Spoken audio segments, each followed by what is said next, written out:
pagi. Pagi. Ya. Oke, sekarang tadi udah belajar apa? Pelajaran apa tadi? Kimia, Pak. Kimia, sama tadi kimia. Sama Bapak siapa? Pak Yanto. Oke. Emang sih Pak Yanto emang suka kayak gitu tapi nggak apa-apa ya.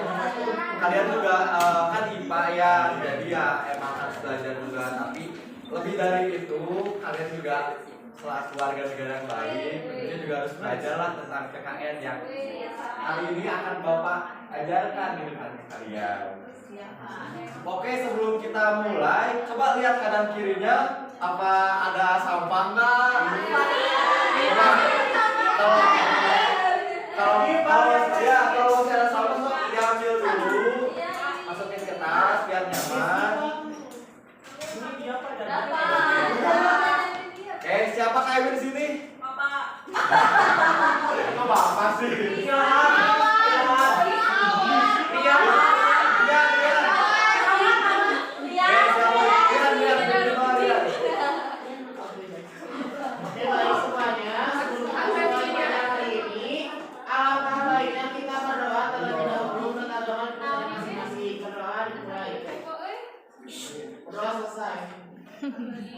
Siap. Siapa aja yang hari ini nggak masuk? Adi kenapa? Adi kenapa? Pak, ini nggak bisa bangun pagi, Pak. Wah. Mas mulu, Pak. Siapa lagi? Faas kenapa, Faas? Harus organisasi. Bukan kelas sebelah ya? Bukan, di sini. Ya, Nabila dibilangin dulu ya ke wali kelas kalian. Siapa wali kelasnya sini? Pak Dedi. Pak Adi, oke nanti ya sama Pak dibilangin ke Pak Adi juga ya. Sebenarnya nggak apa-apa kalian organisasi tapi harus kuliah juga.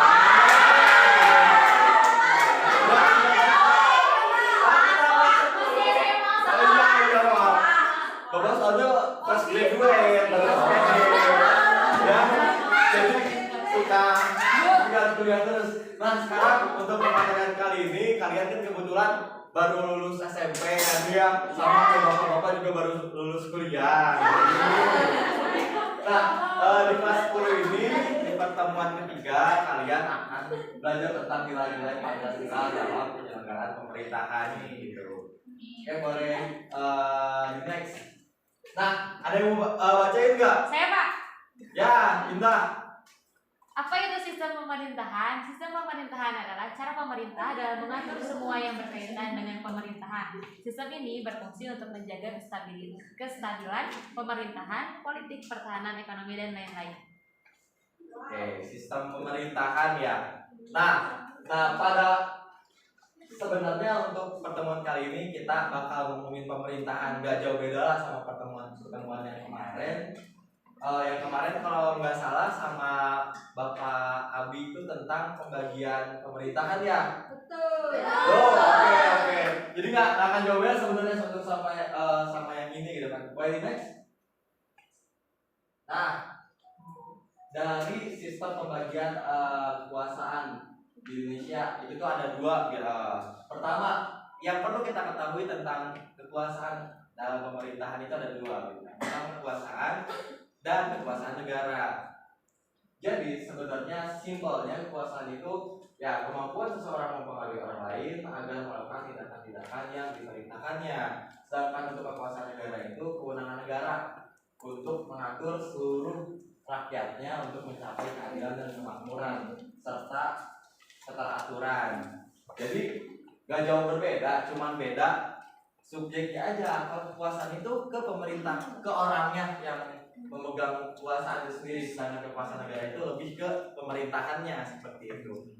Kan di sini tadi dijelaskan bahwa kekuasaan negara, kewenangan negara untuk mengatur seluruh rakyat untuk mencapai keadilan dan kemakmuran serta keteraturan. Nah, menurut kalian nih selaku ya udah berapa tahun sekarang di Indonesia? 15, ada 15, 17.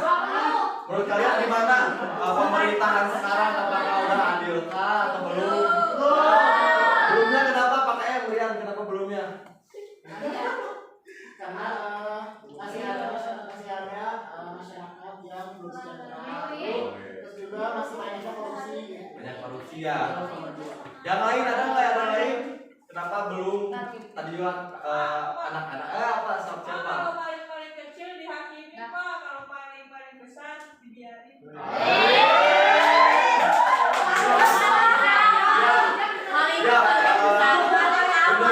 Ini mungkin nggak jauh beda sama kejadian yang kemarin-kemarin yang di Taman Sari ya.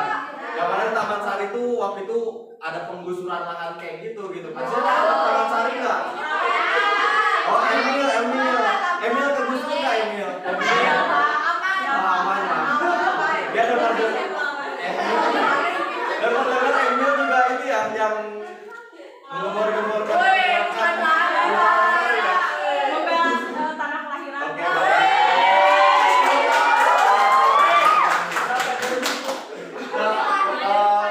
Kita lanjut lagi ya.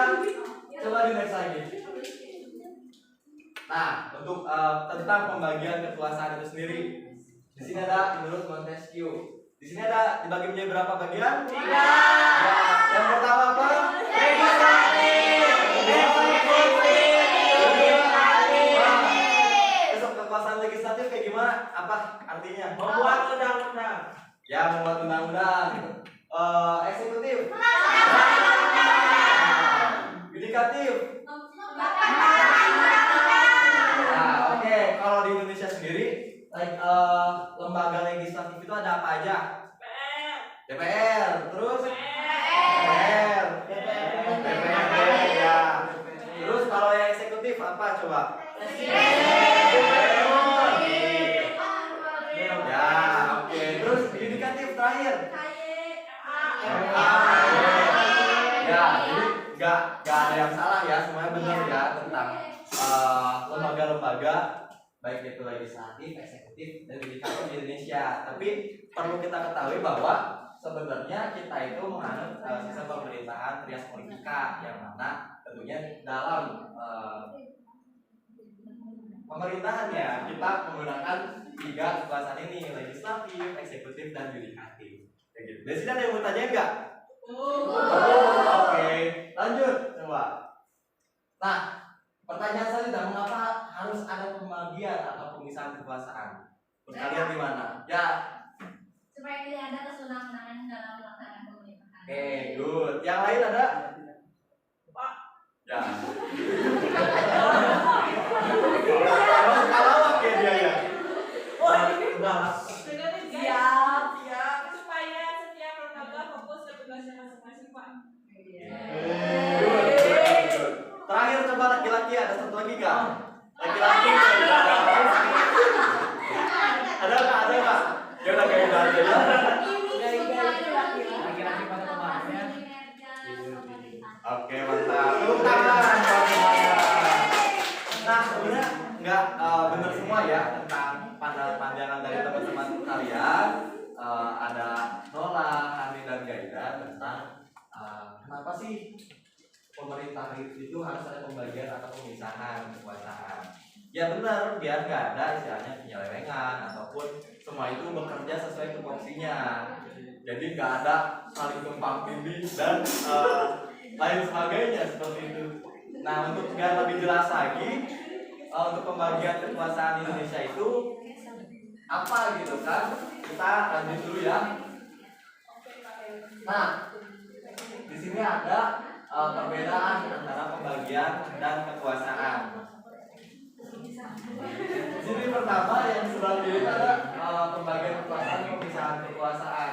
Kalau pembagian kekuasaan itu lebih kayak tadi tuh, legislatif, eksekutif, dan yudikatif, trias politikanya sendiri gitu kan.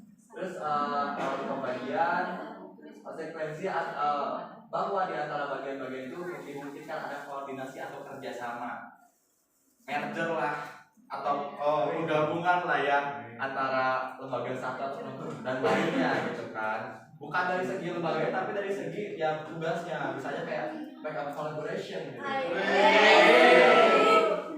Ya terus untuk pembagian kekuasaan ini, mekanisme pembagian ini banyak sekali digunakan oleh banyak negara termasuk di Indonesia, di negara tercinta kita ini kan.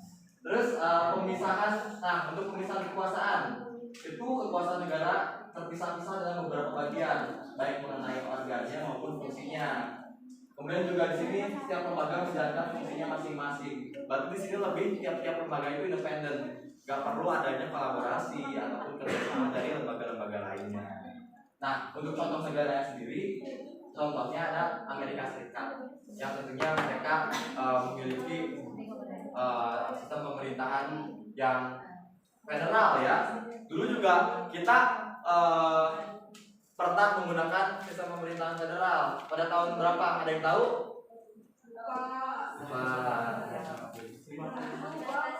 1950 ya. Dulu juga kita sebenarnya semasa Belanda ya waktu itu kita dipecah beberapa negara bagian, jadi nggak beda jauh lah sama Amerika sekarang. Namun pada seiring berjalannya waktu, karena kita merupakan negara yang istilahnya bersatu, kemudian juga banyak kultur-kultur yang harus dipertahankan, pemisahan-pemisahan itu tidak bisa dilakukan di Indonesia gitu.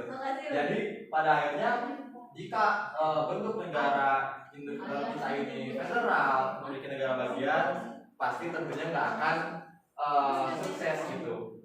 Kayak gitu. Coba di next lagi.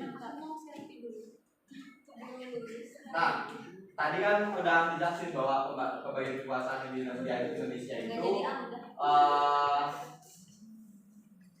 pembagian ya, bukan pemisahan kayak gitu.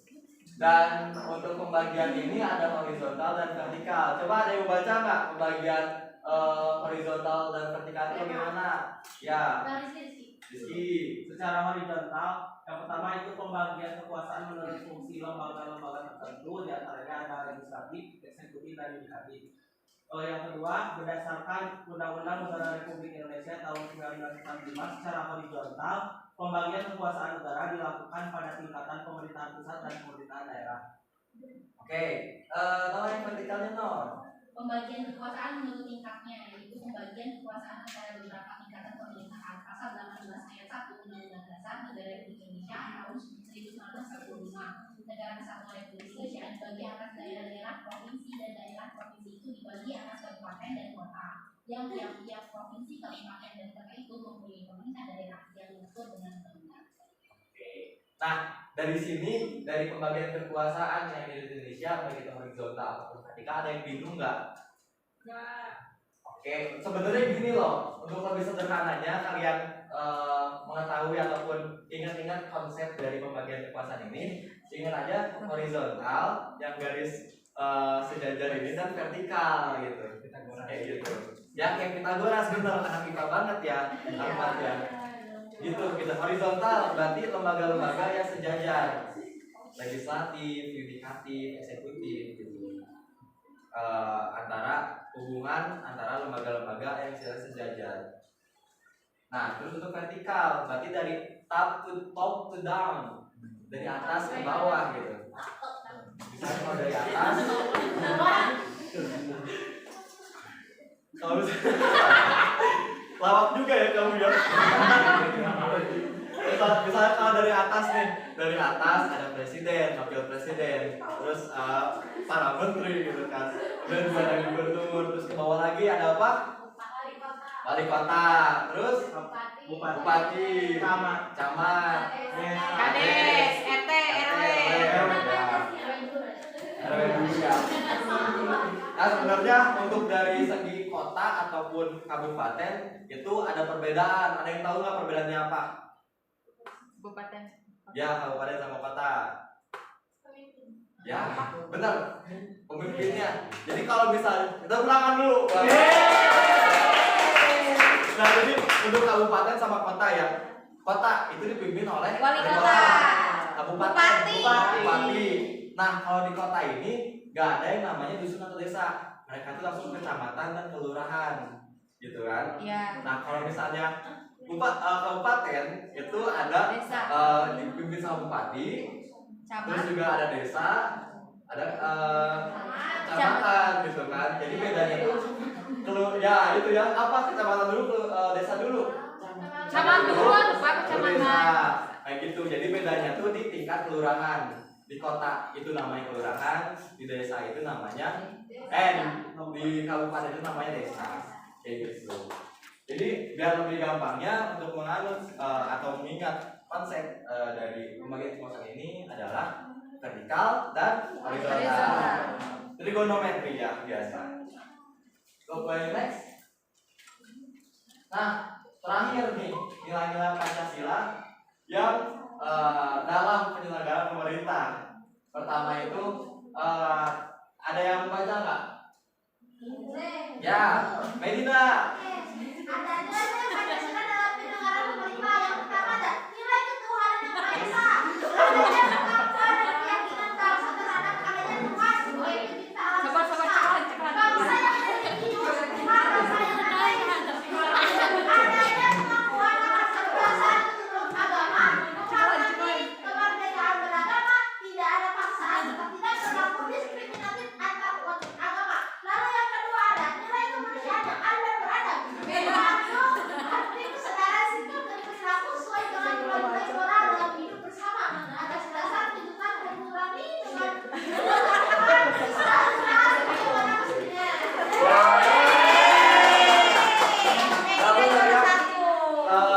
Medina mantap sekali dengan semangatnya ya. Jadi begini untuk pertama nilai yang bisa kita ambil ya secara Pancasilaan tentang penyelenggaraan negara di Indonesia. Pertama itu ada jika dilihat dari nilai pertama kita yaitu nilai ketuhanan yang Maha Esa. Yang mana pada akhirnya kita berdiri di negara Indonesia yang melandaskan Pancasila tentunya kita menjaga pemerintahan ataupun ya kekuasaan selayaknya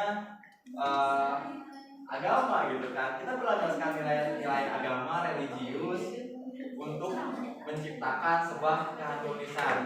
Karena perlu diketahui bahwasanya pemerintahan itu bukan hanya untuk pemerintah saja, bukan hanya untuk menciptakan atau membuat rakyat makmur, tapi lebih jauh dari itu pemerintah merupakan suatu amal ibadah juga gitu kan. Karena kedepannya ya seperti itulah ya. Dan untuk nilai yang kemanusiaan yang adil dan beradab. Nah ini sebenarnya penting juga gitu kan. Yang mana pada dasarnya secara empiris, secara lapangan kita berhubungan dengan keluarga, dengan kemudian juga masyarakat itu juga memerlukan nilai-nilai moral dalam hidup bersama seperti itu. Oke, next yang terakhir. Nah, ini dari nilai-nilai Pancasila dalam penyelenggaraan pemerintahan. Kalau dari nilai Persatuan Indonesia dari skala 3, Persatuan Indonesia itu sekaligus menghargai sepenuhnya terhadap keberagaman. Kemudian yang keempat itu nilai kerakyatan yang dipimpin oleh teman kebiasaan dan pemerintahan kewakilan. Itu suatu pemerintahan dari rakyat oleh rakyat untuk rakyat. Untuk dengan cara musyawarah mufakat melalui lembaga perwakilan seperti itu. Tapi banyak hal yang perlu dirubah gitu kan. Coba misalnya kalau kalian lihat bentar lagi di 2024 ada pemilu gitu kan. Sebenarnya kalau menurut Bapak sendiri ya sebagai lulusan PKN itu tidak menginterpretasikan sebuah musyawarah. Karena misalnya kalau one man one vote itu dalam pemilu itu jauh berbeda dengan konsep musyawarah mufakat yang ada di Pancasila. Belum ya. Ya ini di Pancasila. Karena idealnya jika pemerintah atau pemilihan presiden nanti sesuai dengan pilar keempat ini, permusyawaratan dan perwakilan minimal presiden itu dipilih oleh MPR gitu. Nah, untuk yang kelima, nilai keadilan sosial bagi seluruh rakyat Indonesia. Tentu saja sebagai dasar sekaligus tujuan, yaitu tercapainya masyarakat Indonesia yang adil dan makmur secara lahiriah maupun batiniah. Kayak gitu. Mungkin sekarang dari ini ada pertanyaan dulu nggak? Ada yang bingung nggak kira-kira? Cukup Pak. Cukup ya. Oh iya, habis ini pelajaran apa? Matematika. Aduh, beda-beda ya ini ya. Ya Pak, kita ambil Pancasilaan. Kita sistemnya kayak kuliah Pak. Oke, siap. Mungkin ya di juga ya kita ya. Mungkin kalau dari Bapak Bapak gak akan banyak-banyak ya. Pun juga kemarin udah banyak tugas kepada kelas kalian, emang lagi banyak-banyaknya tugas. Jadi Bapak kemungkinan gak akan ngasih tugas sih buat sekarang. Jadi istirahat dulu aja sekarang. Semoga usaha berguna semuanya pasang. Dari Bapak cukup sekian, semangat terus belajarnya. Assalamualaikum warahmatullahi wabarakatuh.